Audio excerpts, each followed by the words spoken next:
All right. Well, thank you, Brad. Well, it's good to be here. Thank you all for being here today. If no one else has said so, if you are our guest today, we are really excited that you're here. That means a lot to us, and we get excited. Our welcome team, they really get excited, and they will let you ask them any question at all. They're here to help you, and so are all of us. Today we're starting a new series, and it's called. I've got a slideshow. By the way, you all let me know if these slides help you or not. If this is good for you, then just give me feedback. I welcome your feedback, as long as it's positive, right? Just kidding. Negative feedback, you talk to Brad, he'll filter it out and then bring me something positive, right? So today we're starting a new series, and this series is called The Journey to Know God. The Journey to Know God. And we're going to study together the book of Exodus. The book of Exodus, second book of the Bible, it's an Old Testament book. And generally it's thought to be the story of the people of God's journey to the promised land, the land flowing with milk and honey. And it is that, but I spent a few months now just reflecting on Exodus every day for I don't know, a few months, and in my own personal devotional time. And what really got impressed on me is that this book really is first and foremost, it's a journey to know God. It's a journey to know God, and everything that happens to God's people that we'll hear about in Exodus is just another way that God is revealing Himself to them. This is who I am. For example, there's a week we'll talk about how the people ran out of food. They didn't have any meat, and they didn't have any bread. And so God rains down manna on them. It's like this mysterious bread. And then quail just kind of fly into camp and land at their feet, And what we see in that is God's a provider. God is a faithful provider. So everything that happens along the way, you can sort of see it through this lens of this is helping me understand who God is, which is really the most important thing to me in my life, is that I know who God is. And so because in that I find out who I am and who I'm to become. And so I'm looking forward to the series. I think that's why you're here today, right? It's because you have a desire to know God. Whether you haven't gotten to know God at all, and you feel like total strangers, or you do know God, but you're pressing on and you want to know God more intimately, and you want to know more. One of the things you find out in this journey, and you always shout out an amen if you think if it's right, the more you get to know God, the more you want to know. Amen. You get a taste for God. It's like, I need more. I want to know more. I want to hear more. I want to experience more of who God is. And so this Journey to God series, I expect it will be a very fruitful time for you. I'd encourage you to read on your own. Like for this week, if you want to read from the beginning of Exodus to chapter 7, verse 7. Can you say that? Chapter 7, verse 7. That's your goal. If you read that, you'll get the context for where we're coming from today. And if you've already done that, and press on and go through chapter 15, and you'll be like on your way to being ready for next week. So today, though, as we talk about knowing God, what I want to express, and what I think the Word of God is saying to us, is that one of the benefits to knowing God is that it enables you to get off your butts. B-U-T, not B-U-T-T. There's a difference, right? Knowing God helps us to get off our butts, and we'll see. Well, I think we'll see that. And if you looked at the passage, if you were listening as Brad was reading, you hear Moses giving a lot of buts. So this is important. This is where I'm coming from here. So Moses is called by God to a special assignment, right? So if you know some of Moses' backstory, he grew up in Egypt as a Hebrew, but taken into the Egyptian king's household. It's just a miraculous story. And God was really using Moses. But now at this point, he's long since left Egypt. He's out in the middle of nowhere, tending sheep for his father-in-law. And God comes along with a miraculous vision. There's a burning bush. There's the angel of the Lord. There's a voice of God. There's a mission for Moses. I'm sending you back to Egypt to lead my people out of Egypt, back to this mountain where you guys are all going to worship me. This huge calling. I mean, would you be slightly impressed if this happened to you on your way home? Right? You pulled in through the Dunkin' Donuts and you saw a burning donut, or I don't know, a burning bush, and it's like, you've heard the voice of God, and it's like, and God called you out. It'd be pretty amazing, right? And it's amazing what's happened to Moses here. And the fact is that this calling on his life has sort of propelled him into the elites of the Hebrew spiritual leaders. I mean, his name is being mentioned along with the names of Abraham and Isaac and Jacob. I mean, suddenly God is saying, you thought you were just going to be shepherd boy. I got news for you. I've got a big mission. I got this calling on your life, and I'm going to do great things for you. And you're going to come back here, and you're going to worship me, and you're going to change the face of the earth. I mean, I'm going to use you in the biggest way. And Moses, though, he's stuck on his butts. Right? He's just sort of stuck there. And it just starts a whole series of, we'll call them excuses, right? Excuses and doubts. And you can hear them. I'll read some of them for you. It said, but who am I? It's the first one, right? But who am I? Who am I to go? I'm just a shepherd. I'm just an old man out here with a bunch of sheep. Who am I? But who are you, God? I mean, but what am I going to tell them your name is? I mean, but who am I talking to? But no one's going to believe me. But no one's going to follow me. No one's going to listen to me. But I don't speak eloquently. But I'm not a very good speaker at all. But the best one of all, but I really just don't want to go, God. I mean, that's what it comes after a while. You feel like God's starting to get a little bit sort of irritated with Moses. I mean, God's controlling his temper there, but you can feel all these buts are starting to wear down God. Now, here's the truth of the matter: is Moses, he'd been stuck on his butts for like 40 years. Right at this point, he's about 80 years old. The first 40 years of his life, he was in Egypt, and when he was in Egypt, he got himself into a little bit of trouble because he came out one day. He's a Hebrew. He's an Israelite. He looks and he sees the Egyptians abusing fellow Israelites. And some of you know the story. If you don't, that's why you got to go back and read the first 7 chapters of Exodus. But he goes out and he sees this happening, this injustice, this oppression. He loses his cool. He reaches out, he strikes the Egyptian, he kills them.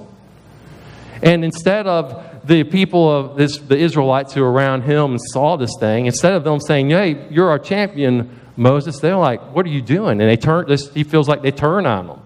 And so Moses, he hits the road. He leaves Egypt.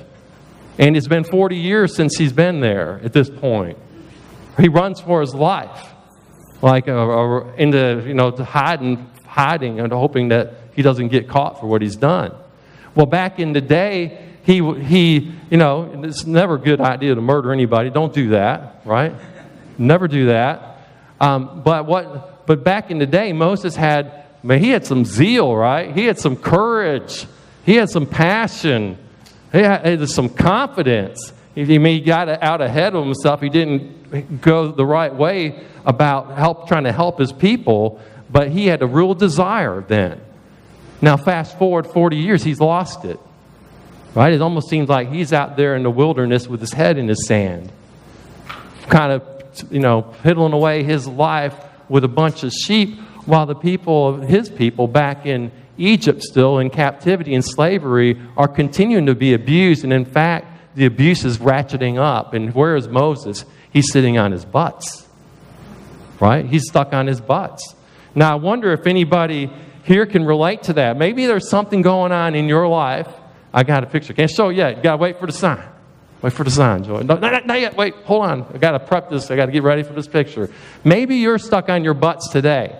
Maybe we are. We're like, We feel God is calling us. It's God saying, it's time for you to heal. It's time for you to serve. It's time for you to get engaged. It's time for you to be part of that ministry. It's time for you to sign up for one day with God. It's time. God is calling you to engage. God is calling you to give generously. God is calling you to reconcile. Or God is calling you to apologize. Or God is calling you to change. God is calling you to leave the job you have right now and step out into something where you can serve God more faithfully.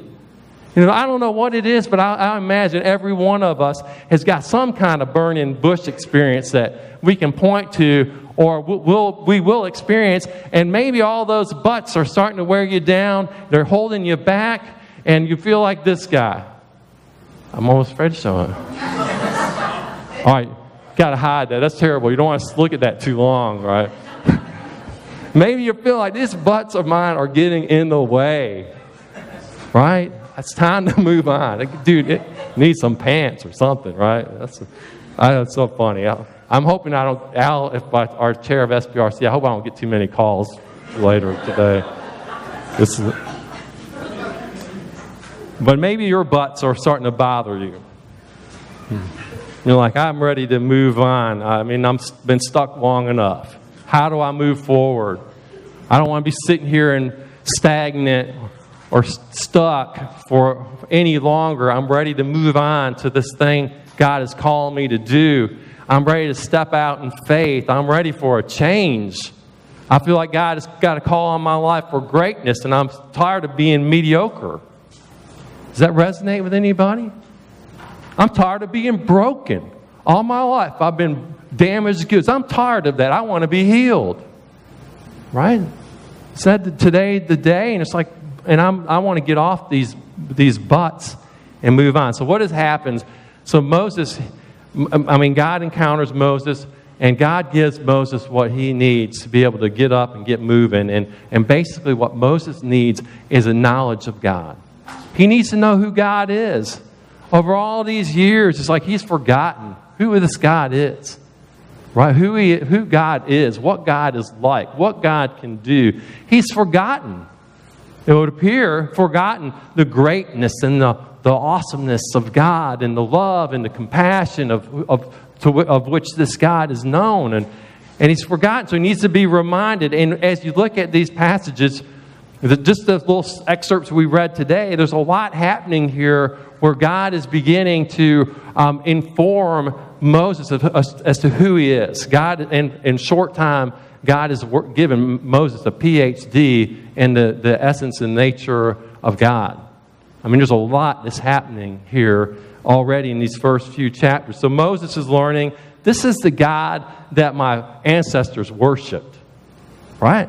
This is the God of Abraham and Jacob and Isaac. This is the God who has done all these awesome works in the course of history. And the same God that was their God is my God. And I love it. God says to Moses, and you're going to stand here on this mountain and you're going to worship me. The God said, I'm the God that's to be worshipped. I wonder if there's somebody today that's going to hear this message, and it's like God is saying to you, you've been fighting God, and you've been pretending God doesn't exist. You've been kind of arguing yourself out of believing and coming up with 1,000 excuses. And today is God looking you in the face and saying, you are going to worship me. You are going to worship me. I will win you over. You are going to come back to this mountain. Maybe it's not today, but you'll be back and you are going to worship me. Isn't that powerful? I mean, talk about God will break right through and put a claim on you and say, you're mine. So this is all unfolding, and God, here's another important lesson for Moses. God says, I am the God who's been listening to the cries of my people. I've been listening to those cries, and I've seen the oppression, right? And I've felt it in my heart. That's the God that I am, right? And that's important for us too, because I imagine some of us at times, maybe today, feel like God isn't paying any attention to me. I'm out here in no man's land. But God is saying, reveals to Moses, reveals to us today, I'm a God who's intimately involved in your life. I hear the things that you're thinking that no one else has ever heard. Right, so God is revealing to Moses, this is who I am. And God says, I'm your creator. Right? Moses said, well, I don't speak well. I'm the one who created you, and I created that tongue. And by the way, I'm surprised it's in here. By the way, Moses, if you don't speak well, why can't you shut up? You ever think about that? Like, for a guy that can't speak well, man, you never let up. You're pretty good at making all these excuses, Moses. You're pretty good at arguing with me. Well, you seem like you're holding your own. And then lastly, God says to Moses, here's my name. I am that I am. Like, what does that mean? Basically, it means God is everything. I'm everything is what God is saying. I am everything. I am the ground of existence. You know, one of God's names in Hebrew means like the self-existent one. In other words, God is the only one who is self-existent, right? God is the only being, the only thing that depends on nothing else. And God is everything to us. And he says, I am everything to you. I'll be your shield. I'll be your protection. I'll be your provision. I'll be your truth. I'll be your love. I'll be your mercy. I am justice. I am everything. And so all this helps Moses get off his butts. Can you feel, maybe you feel like, okay, you're wearing down my resistance here. I'm starting to feel some confidence that I can trust you, that what you're calling to me, it's not out of reach. I can do this. It's within reach. And all this knowledge of who God is starting to build Moses up. And there's a couple of things I want to point out kind of briefly. But one, God says to Moses, let me back up. Moses says to God, who am I? Right, I mentioned that already. Who am I? And I want you to hear God's response. Moses said, who am I? God says, you are with me. Isn't that something? Who am I, God? You are with me. You are the one that I am with. You are the one that I'm speaking to right now. You are the one I'm with. Right? And so this is really important. And Jesus said at the end of his ministry, I am with you always until the very end of the ages. This is the God who's with us. And that's important for Moses to know. And it's also important to know that it's not